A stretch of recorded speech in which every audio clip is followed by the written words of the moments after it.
Hello, everybody, and welcome to the Sports Affiliation Betting Collaboration. Glad to be with you. I believe this is episode 18. That's what we're calling it. If it's not, it's a big weekend out there. January, I feel like the playoffs keep getting pushed further and further back into the new year, which is all good, man. But we got Super Wild Card Weekend, as they call it, Evan, and NBA basketball tonight coming at you. Big night Friday. How you doing, sir? I'm good, man. Happy to be back on. It's been a few weeks with the holiday for us, but sports haven't stopped. Football's come to a regular season end, if you will. But yeah, man, Super Wild Card Weekend, a lot to be excited about, and basketball every day. So I'm happy to get on and talk some betting, man. Yeah, dude. In a fantasy league together, been making moves out there, dropping and picking up people. I love it. Let's hop right into the NBA tonight, man. We got some good matchups. There's 10 games across the NBA tonight. What is your favorite NBA bet of the night tonight? Let's just go ahead and give it to the people. My favorite NBA bet of the night, man. I got a few, but I'm going to go with Jalen Johnson of the Hawks tonight. Points, rebounds, and assists. It's at 29.5. He's got the Pacers, who they just played about a week ago.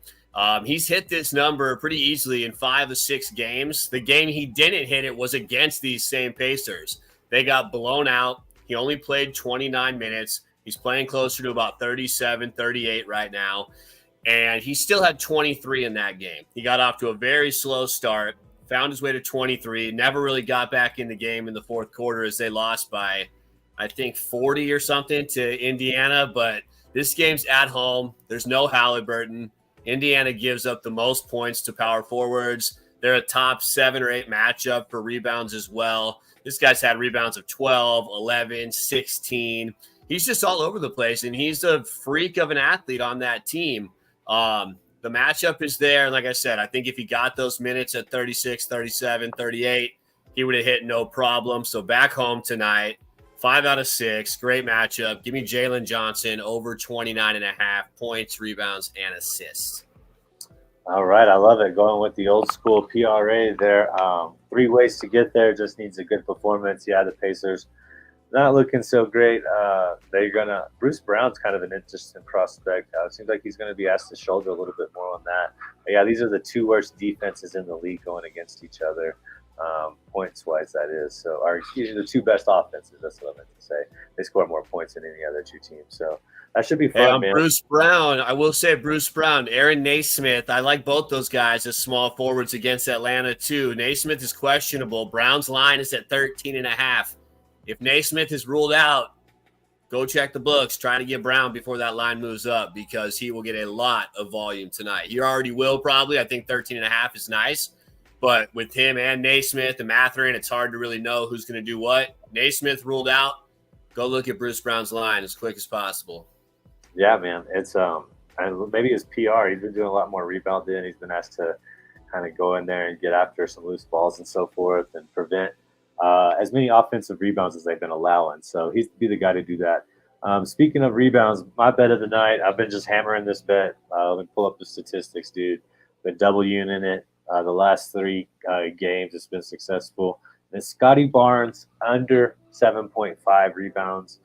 Listen to his rebound total this year, being the calendar year, 2024. Ever since they've gotten Emmanuel quickly, this has just been a different position for Scotty Barnes. He's playing off the ball, okay? He's got 6, 2, 4, 2, 3, and 7. And he got that 7 in a game against the Clippers, who are not the greatest rebounding team. They don't like Zubac's okay, but he doesn't play a lot of minutes.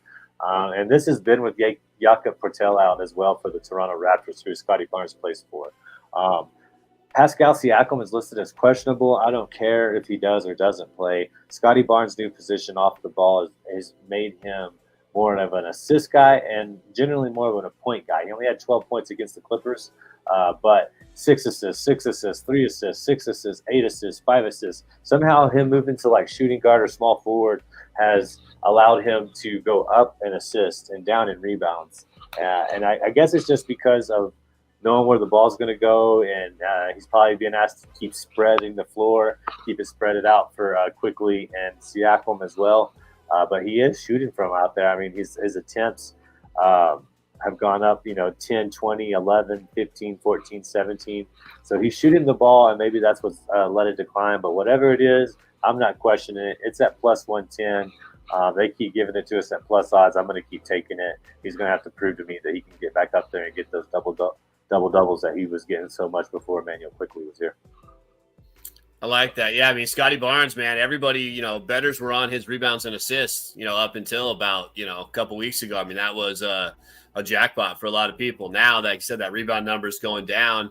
I don't think the books are quite ready to recognize that because he was doing it before, right? So you're going to get good numbers there. And like you said, he's shooting the ball too. They continue to keep his line at threes made at 1.5.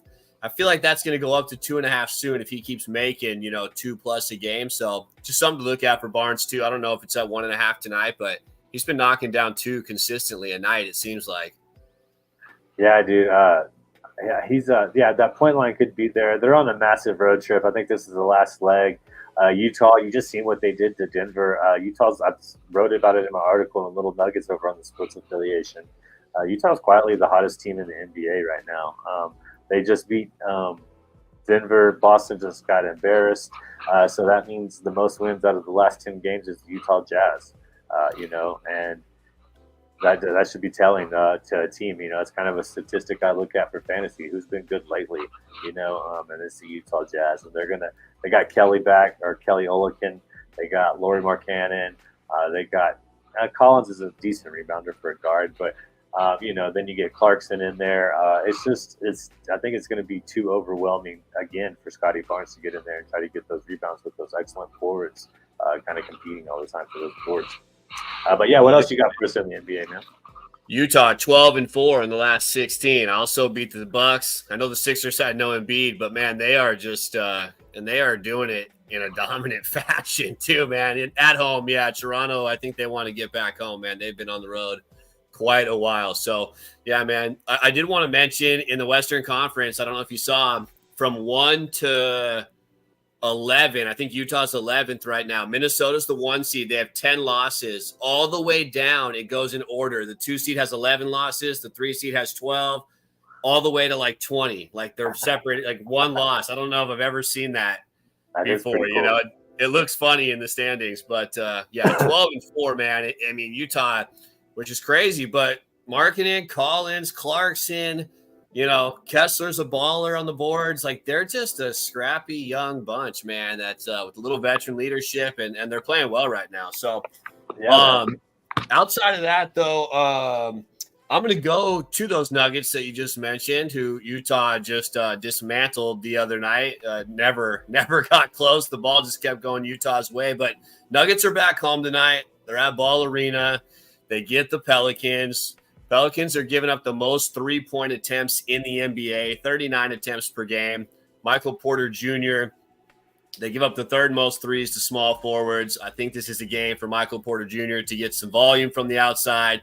The attempts will be there for him. He's kind of been up and down, but he's still averaging, just under 3 made threes a game. He's still shooting just under 40%, which is a little bit lower than his career average. He's more about 42 to 44 the last few years. But this is what he does. The shots are going to be there. They're back at home, and I think with the volume there, over 2.5 threes for MPJ. What I like about it is the value, because Michael Porter Jr. is a guy that you see a lot of -130, -140 on this number. We're getting like -110, -115 because of that slump, if you will. He did hit 4 just a couple games ago. So I love a spot for a 3-point shooter and a good matchup to buy low when those numbers are dropping. Good matchup. Numbers have dropped. We're close to plus money. Give me MPJ, baby. MPJ, man. He's our guy. I do have him on a parlay in a little bit. But I do have just a little couple money lines I do like. You can parlay them for, positive odds, which isn't too bad. Oh, wait, your request is forbidden. Let's see what happens. Forbidden, that's a strong word right there, man. Yeah. I guess they seen how I was going for the line, and that was like, that's it. We're going to put 8 more on it, man. Move the spread as well. No, what just happened is Utah Jazz, we just talked about all the reasons. Toronto Raptors, I don't think they're going to be bringing much effort. I think they're ready to get this back home, get back to north of the border. You know what I mean? Get up there and enjoy. I mean, damn, the Raptors have to cross international customs so many times, man. That is crazy. But I think they're getting ready. Utah's just playing good, man. They got a tall lineup. They got aggressive lineup. Shoot at will. Move Jordan Clarkson back to the bench to come off the bench. He was a six man of the year, wasn't he? I'm pretty sure. So there's nothing that he can't do coming with that second unit. He's got a big boost of confidence. I think coach said, he gets to shoot a lot more. And I was like, yeah, I get it. It's probably better for him to do that. So that's the Utah Jazz. The Houston Rockets at Detroit Pistons, man. They just moved it from negative 290 to negative 298. So it's 3-1 you'd have to put in essentially right now to be getting some money back. But the Pistons are on another amazing losing streak. They haven't won this calendar year, 0-6, I believe. So they're awful. I almost think Monty Williams has to go, even though you paid him all that money. I mean, it's inexcusable. There's no reason to tank this hard. I think they should try to I think it's a good idea. You get the G League and you get the best player from the G League outside of your team, and that team gets to replace the worst team in the NBA. I think that would make it way more competitive, And so what if LA or Las Vegas or whoever gets that other team, and it's more teams in the West, or it could be another team in the East. I don't care how it breaks down. A Western team replaces an Eastern team spot in there, and I don't care. Just make it happen to where it's more competitive than what we're seeing. Poor Pistons fans, dude, it's ridiculous. But you parlay those together, you got 1, 2, 3. That's not bad odds for teams I feel like should win with easy fashion.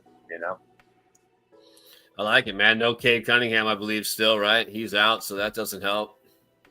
Yeah, I mean, the Rockets just force you to play bad.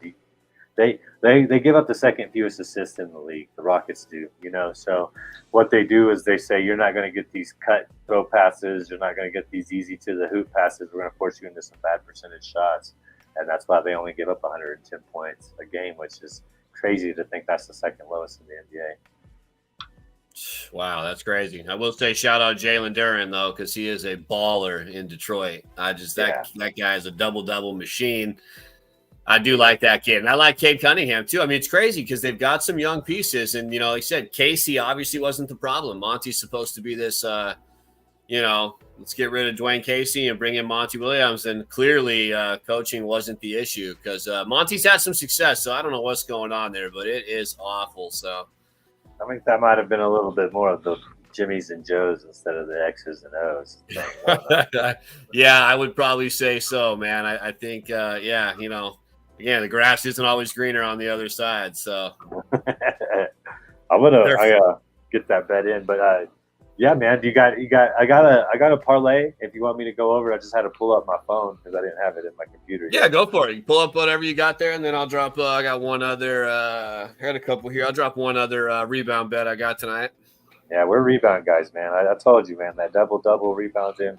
That's the angle in basketball, as far as I'm concerned, for a lot of things, and that's where I generally make most of my profit right now. I'm up over 50 units in the NBA. It's crazy. Next week, man, we get to already the halfway point of the NBA season. It's kind of crazy to think about it. The next 2 weeks are essentially going to be the halfway point of the season, and it's kind of nuts when you think about it, especially with the NFL pushing back more and more. But here we go, just kind of piggybacking off of some of the things we talked about. I got Michael Porter Jr. over 2.5 threes. I got Jamal Murray teased down 20-plus points. I got Nikola Jokic at 11.5 rebounds. I think he should be able to I don't think Jonas Valanciunas is playing. He's still questionable. He might be listed out. Either way, they don't have any props for him. So I think that helps Jokic in the rebounding department. And I took the Pelicans at plus 8.5. Pelicans are good. They play when they want to play. That's Bi and Zion. They can take games off. I'd say CJ doesn't really take games off. I think he brings it. But they play the Nuggets well, man. And Denver is just not playing as well as they can. They're tired. They've played the most back-to-backs in the NBA. They played more games than anybody besides Miami last year. So you can see it. It's all I can see it. It's starting to settle in, and those back-to-backs and being on the road, having two mega road trips is taking its toll. And now they're back at Ball Arena. They play well here. They shoot better here. The lines actually, they were waiting for the questionable tags, I think, to disappear, but 228 is kind of a low line. I don't know what's going on there. Denver hasn't been playing great defense. You saw what Utah did to them. You see what the Clippers can do to them. And the Pelicans blew a major lead against the Nuggets, and then they beat the Nuggets. So I think the plus 8.5 is in play. That's at plus 1,200, man. So I put 0.1 unit on it. On DraftKings, you can get a no sweat bet back up to $5. You can bet more than that, but you get $5 back if you lose on it. So that's kind of where I went with it, man. And I think it's got a good chance to hit. I didn't really do anything outlandish. I took 2 lines, I teased down one, or took 3 lines and teased down one. Jamal just to 20 points. So we'll see how it plays out. If the Nuggets come out on fire and just blow the Pelicans away, that could happen. You know what I'm saying? But otherwise, I think it's pretty much right on there. Yeah, I mean, like you said, the Nuggets are just not playing the greatest. I mean, 8.5 is a pretty good amount there. I mean, obviously they can come out and blow out anybody, but they're not doing that right now. So, but hey, towards the end of the year, I mean, they're the defending champs, man. Everybody wants to beat them. They've had a rough go of it schedule-wise, but the way I look at that is, down the stretch, they're going to get a better schedule than the beginning. I think you'd rather have it that way. Yeah. That's what I'm looking at it right now. That playoff trek, Yeah, I didn't mean to interrupt you. I was just going to say I'm looking at the playoff schedule now, and they have 2 back-to-back games after the All-Star break, which is a pretty good break. And then March, they have 0 back-to-back games. Looks like a checkerboard, just one off, one on, one off, one on. And that's the month. That's the month you really got to get it in gear is March. So. If I remember right, I think the Lakers had a similar schedule last year, and obviously they got better with the moves they made. But towards the end of the year, they had that time off. They didn't have those back-to-backs. I mean, it sets you up nicely when you have a talented team. And I mean, Murray's there, Jokic is there. This team is dangerous to go back-to-back. I don't think it matters what they do in the regular season. But as far as this goes, against the spread, multiple possessions, I think, that's tough to lay off the opponent, even though you're a Nuggets fan. I don't know if I could do that, but I don't like betting against my team at all, even against the spread. But, they can still win. You cover. It's all good. So you mentioned those rebounds and double-doubles. So I'll actually give out 2 that I got because you brought up the double-double angle, and I got 2 that I'm looking at, the rebounds and the double-double. It's Wemby and it's Zubac. Wemby's over 9.5 rebounds, right? That's all that, yeah. It's 9.5. That's that line we're looking for. Wemby's going to score 10 points. The rebound line is like negative 130 to 140 now. Double-double's pretty close. I would say whatever line you can get better, just take that because he's going to hit the double-double and the rebound. They get Charlotte, second most rebounds against centers in the league. They're a top 7 rebound matchup in the entire NBA. Wemby hitting 10 rebounds to me that's a nice spot. I'm a little surprised it's not 10.5. I know he only plays sometimes 24, 25 minutes, but he just dropped a triple-double in less than 21 minutes, the other night. So I'm not worried about it in this spot. So whatever way you can get it better there, they're pretty similar, but a double-double or just over 9.5 rebounds for Wemby. Zubac, they get Memphis. They're the 3rd best matchup for centers and rebounds. They don't give up as many points, but Zubac averages almost 12 points a game. I think getting 10 for a guy around the basket is not that hard. His rebound line is at 10.5, so he needs 11. So I'm not quite positive where the line is on the double-double, but I think it's a better number than that over 10.5. So if you trust Zubac to get 10, that double-double is only 10 rebounds as opposed to him having to get 11. I don't know if it really matters in this matchup against Memphis, who has just no rebounding, help whatsoever. And Zubac seems to hit that line with ease. I haven't played that one yet. I'm going to do one or the other, but I think a Zubac double-double or over 10.5 rebounds is a good play. And Wemby over 9.5 or the double-double there as well. Wherever on Wemby, you can find the better number, I'd say. Everything I saw looked pretty even, negative 130 on the 9.5, negative 130 on the double-double. So I don't know if it matters. There's no way he doesn't get under 10 points, but if they're the same odds, probably just take the rebounds just in case. You don't really want to put yourself out there for no reason on another stat you don't have to, but I don't know how many games Wemby hasn't scored 10 points this season. So I like both of those, man. But just like you said, that angle, man, I mean, over 9.5 rebounds for guys that score 10 plus points, that's an automatic look to the double-double line. Automatic. Yep. Yeah, you got to go look at the combos, double-double, see what you guys got over there, because that's just what we talked about betting smarter. So you got Zubac for the Clippers against the Grizzlies. Wemby on ESPN again, the late-night slate for us West Coasters against Charlotte. So take a look at both of those guys. All right, let's move on to the NFL real quick, man. Before we do that, I do want to bring up our sponsors again. I just want to say thank you to Better Vision, man. If you haven't downloaded the app, make sure you go do it. All you got to do is just go download it with your Apple phone, and it keeps track of not only your betting, but also your fantasy teams. I was able to look at my Kings Classic League on there, as well as my Fantasy Football Sevens League, and plus a couple other leagues that we did over here at the Sports Affiliation, such as Dethrone the King with Scott Ingle. All right. So, and then we also have, you can go check out Fantasy Football Advice Network. Evan is over there with our guy Coach doing a fantasy basketball show. So big shout out to them. I think they're rebranding to Fantasy Football Sports Network. Fantasy Sports Network. All right, guys, back to the NFL, man. Yeah, I got to go here. I think this is an interesting lineup, and I don't have a lot of lines yet. I've looked at a couple.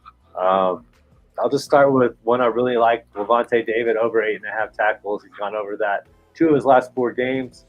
It's a playoff game for them. I think in Philadelphia, you're probably going to see them try to control this game a lot, try to probably get more offensive plays than the Tampa Bay Buccaneers, who can kind of, quick strike there with Goodwin and Evans, who, are both capable of getting big yardage, any given moment.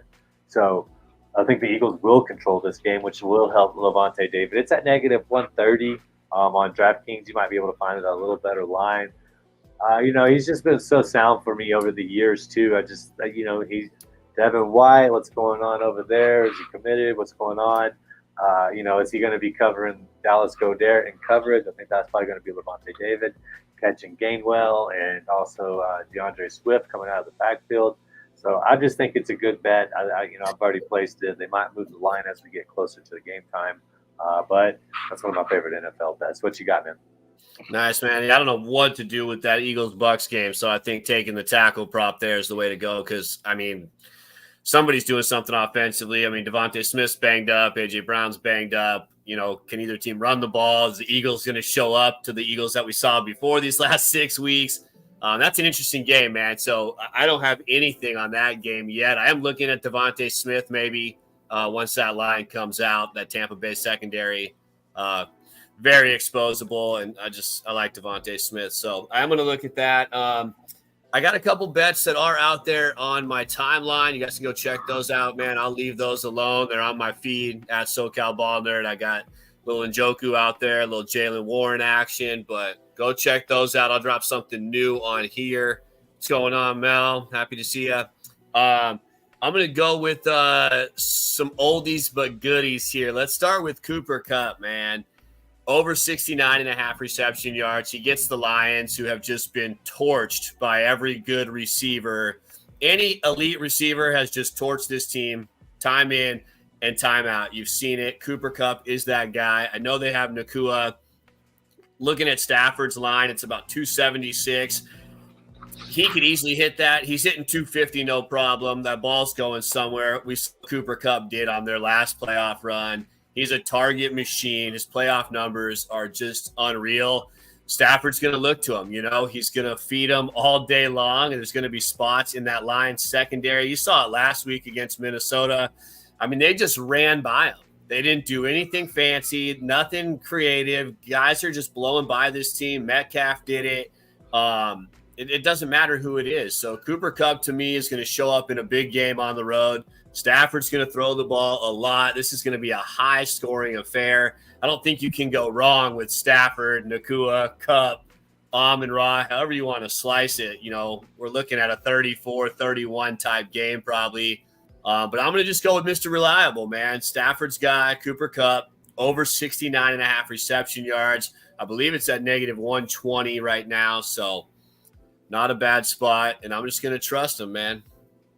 Yeah, dude. That's another interesting game to know what's going on over there. But you said you got another prop for us, or is it a straight bet?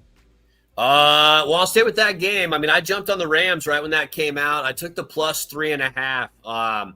I know we've got the Stafford Goff, storyline. I mean, it's a beautiful thing. And yeah, if you're a Lions fan, you can't be wearing your Stafford jersey to the game. I would never, ever wear a Phillip Rivers jersey to a Chargers playoff game if he was on the other team. And I love that guy. I get the Stafford respect, but you can't wear the jersey of the opposing quarterback, man. You got to find another Lions t-shirt, another Lions jersey. But this game, I think, has the makings of what we want, man. Like I said, 34-31. Both these teams can throw the ball. Goff also knows McVay. We're not hearing that as much as we hear McVay knows Goff, right? Goff knows what he's going up against. Goff's the one with the chip on his shoulders. Stafford and Detroit parted ways mutually, right? It was like, we love what you did for us. We're going to give you a chance to win. And it's worked out for both teams, which is nice.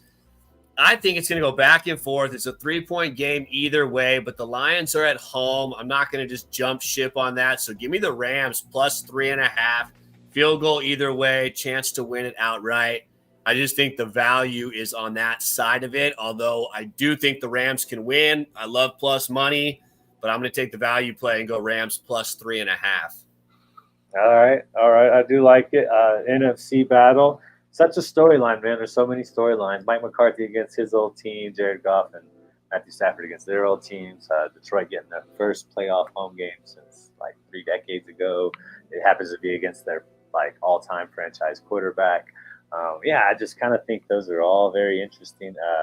And I got a closer connection there with the Green Bay Packers. Dallas, I like Mike McCarthy. I think they're going to be good. They're 16-0 in their last home games in the regular season, right? Two seasons without losing a home game. Almost. I guess they might. I don't know if they had 9 home games or 8 home games or how that worked. But 16-0 in their last, I mean, that's pretty amazing. But I think they lost to San Francisco, right? In the playoffs last year at home, correct? Or was that? No, yeah, that was in. Or was that in San Francisco? That was in San Francisco.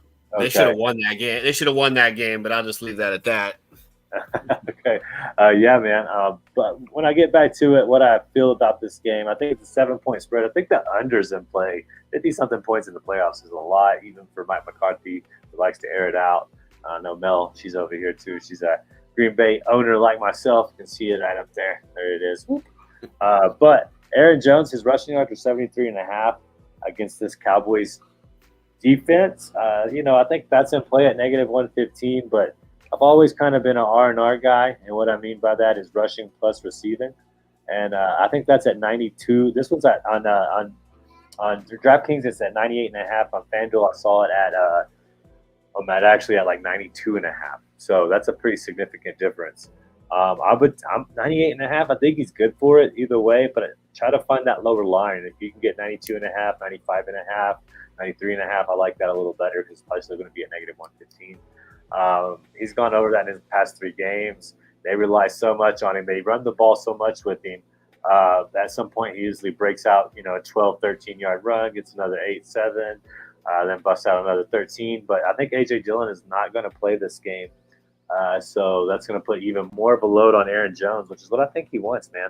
So I think, the R&R is more in play here because let's say the Cowboys do jump up 20-something points. Matt LaFleur will abandon the run game. He'll have to.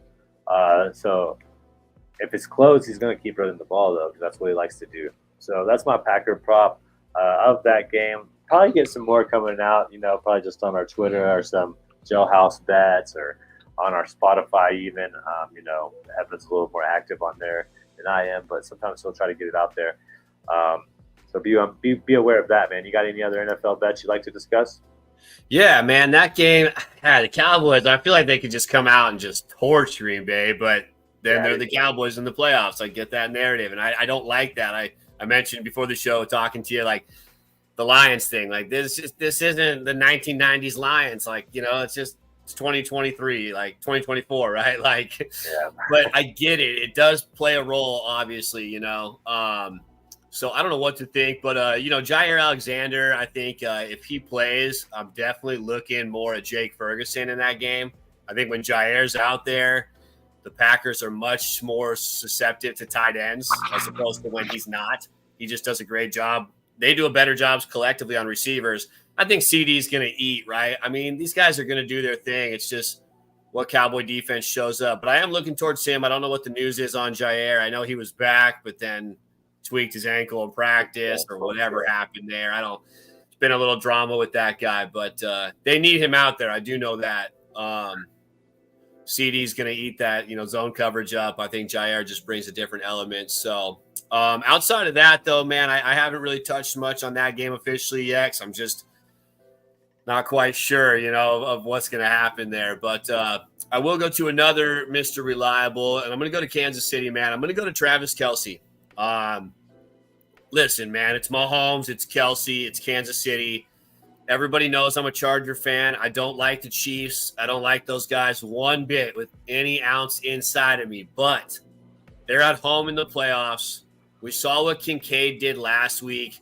Dalton Kincaid, a rookie tight end, all the respect in the world, but he's not Travis Kelce. Andy Reid watched that game. Andy Reid's had time to prepare. The weather there is going to be cold. The wind chill is going to be like -20. I don't think Mahomes wants to really go downfield to his receivers outside of Rashee Rice anyway because no one can catch the football. Kelce, man, he had 17 targets in last year's divisional game. He has just been a monster in the playoffs for this team.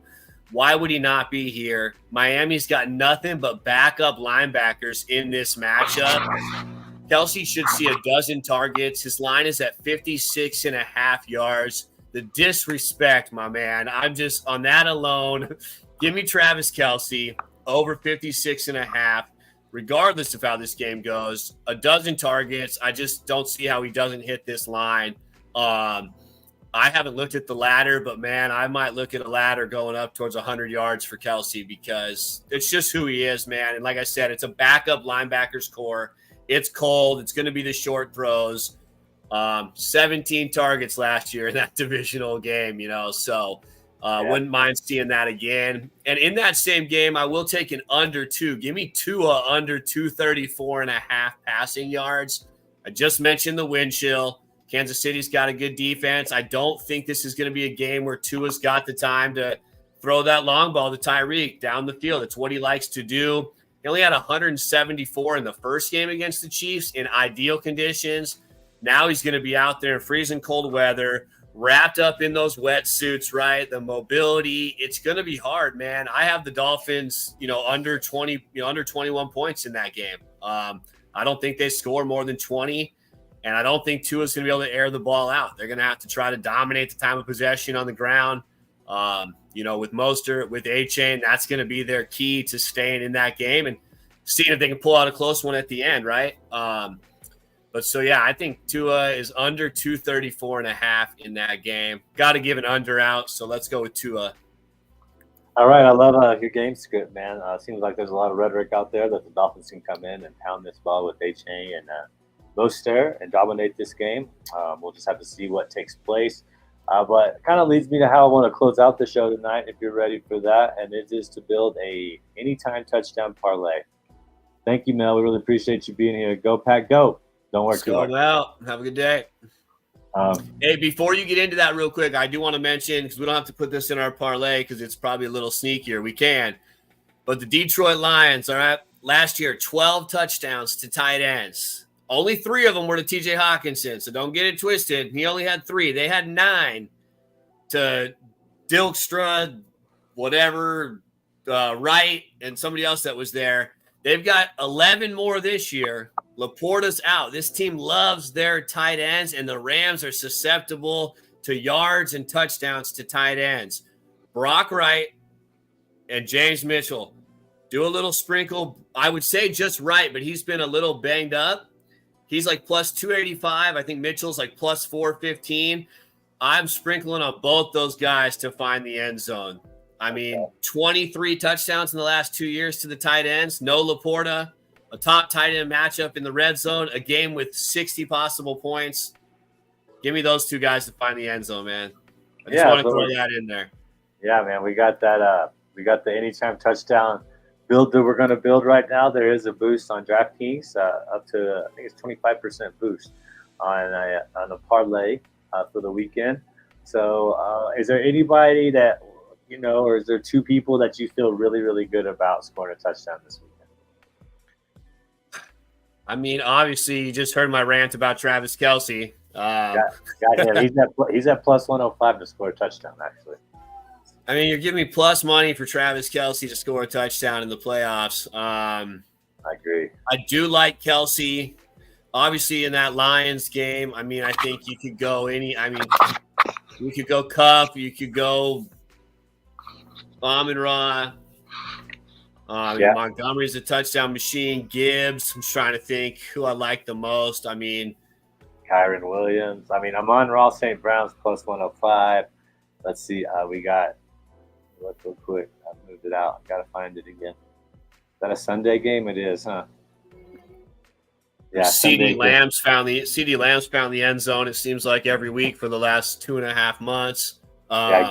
Gibbs is negative 150. Montgomery's negative 140. Kyron Williams negative 180. Cooper Kupp plus 120. Puka Nacua plus 110. So. I mean, the games with the high point totals obviously are where we want to go. I mean, I think in that game, it's the passing game. I think if we're going Detroit or the Rams, I think it's probably – I mean, we just talked about who could score for the Lions, but, I mean, Amon-Ra is probably a real good bet there. I mean, you got Kupp at plus 120 if you think he's going to be there, or if you want to throw Brock Wright on there and make it a big gamble at plus 280, he's there. See, like I said, I don't know. I'm down with either Kupp or Amon-Ra.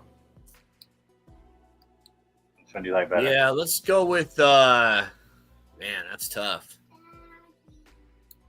I guess we could just throw them both on there. I can't because then it becomes the same game for them. It has to be one from each game, right? So, yeah. Well, it doesn't have to be each game. We just need 3. Right, one from a game. Only one from a game, though. Yeah. All right. Well, I think we should go Kelce. No, I got Kelce for sure. We got Kelce in there for sure. Yeah, between Amon-Ra and Cooper Kupp. Let's go Amon-Ra. Okay. So that's 2 at just over evens. And then, how do you feel about James Cook?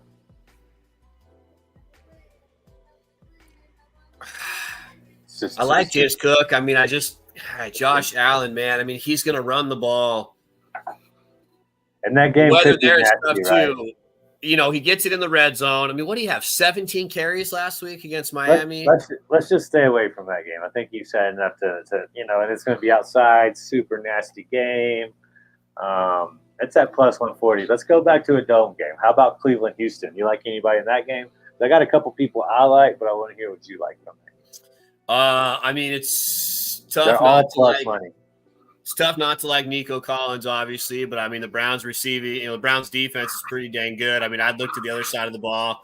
I like Njoku. I mean, I'm big on him in his props. I think he can find the end zone. I think obviously Jerome Ford, is involved in the passing game and the run game. I mean, Amari Cooper, Flacco, man. He's probably going to throw for 300 yards again, too. I mean, he threw for, 360 something last time. I think if I went there, I'd probably go Njoku. Yeah, Njoku's plus 170. I'm leaning Amari Cooper, man. He torched him a couple weeks ago, didn't he?